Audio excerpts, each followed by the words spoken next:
Wall Street ജേണലിനും Rupert മർഡോക്കിനുമെതിരെ ലൈംഗിക അപവാദ case American president കൊടുത്തു എന്ന രീതിയിലുള്ള വാർത്ത. ലൈംഗിക കച്ചവട കേസിലെ പ്രതി ജെഫ്രി എപ്സ്റ്റീനെ കുറിച്ചുള്ള രഹസ്യരേഖകൾ പുറത്തുവിടണമെന്ന് ഡൊണാൾഡ് ട്രംപ് കോടതിയോട് ആവശ്യപ്പെട്ടെന്നും വാർത്ത വരുന്നുണ്ടല്ലോ. ഇതിന്റെ വിശദാംശങ്ങൾ എന്തൊക്കെയാണ് വാർത്താമുറിയിൽ ലഭിച്ചത്?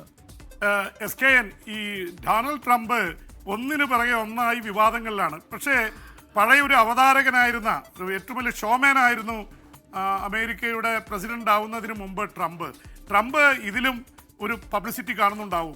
എന്തായാലും ട്രംപിനെതിരെ വലിയ ആരോപണങ്ങൾ കഴിഞ്ഞ കുറേ ആഴ്ചകളായിട്ട് വരുന്നുണ്ട്.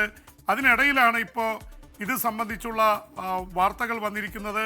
അതുകൊണ്ട് തന്നെ ജെഫ്രി എപ്സ്റ്റീൻ എന്ന ലൈംഗിക കച്ചവടക്കാരൻ, അത് പ്രായപൂർത്തിയാകാത്ത കുട്ടികളെ ലൈംഗിക ആവശ്യത്തിന് വേണ്ടി വിൽപ്പന നടത്തിയെന്നാണ് ജെഫ്രി എപ്സ്റ്റീനെ കുറിച്ചുള്ളതുണ്ടായിരുന്നത്. 2019 അദ്ദേഹം ജയിലിലായിരുന്നു. ആ സമയത്തുള്ള കേസിൻ്റെ രേഖകൾ പുറത്തുവിടാനാണ് ട്രംപ് ആവശ്യപ്പെട്ടിരിക്കുന്നത്. എന്ന് മാത്രമല്ല, ട്രംപ് മയാമിയിലെ കോടതിയിൽ കേസ് കൊടുത്തിരിക്കുന്നു.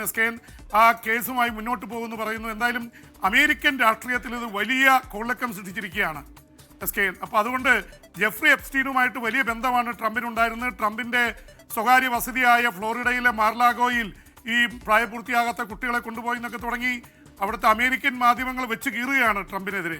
ട്രംപ് വല്ലാത്തൊരു ഇതിലാണ്. എന്ന് മാത്രമല്ല, അതുകൊണ്ടാണ് കേസ് കൊടുക്കണമെന്നൊക്കെ പറഞ്ഞ് ട്രംപ് വലിയ രീതിയിൽ ബഹളമുണ്ടാക്കുന്നത്. അതിനിടയിൽ ട്രംപ് ഇടപെടാത്ത വിഷയങ്ങളൊന്നുമില്ല. ഇസ്രായേലിൽ വിളിച്ച് ഭീഷണിപ്പെടുത്തുന്നുണ്ട്. യുക്രൈനിൽ വിളിച്ച് 50 ദിവസത്തെ കാലാവധി നൽകിയിരിക്കുന്നു. അതിനുള്ളിൽ പ്രശ്നം തീർത്തേക്കണം. അപ്പോൾ 50 ദിവസം യുക്രൈനെ ആക്രമിക്കാനുള്ള ഒരു ലൈസൻസ് കൊടുത്തിരിക്കുകയാണ് ട്രംപ്. അപ്പോൾ ട്രംപ് എല്ലായിടത്തും ഇടപെടുന്നുണ്ട്. ആഭ്യന്തരപരമായി അമേരിക്കയിലും ട്രംപ് പ്രശ്നത്തിലാണ്. Thank you, V P James.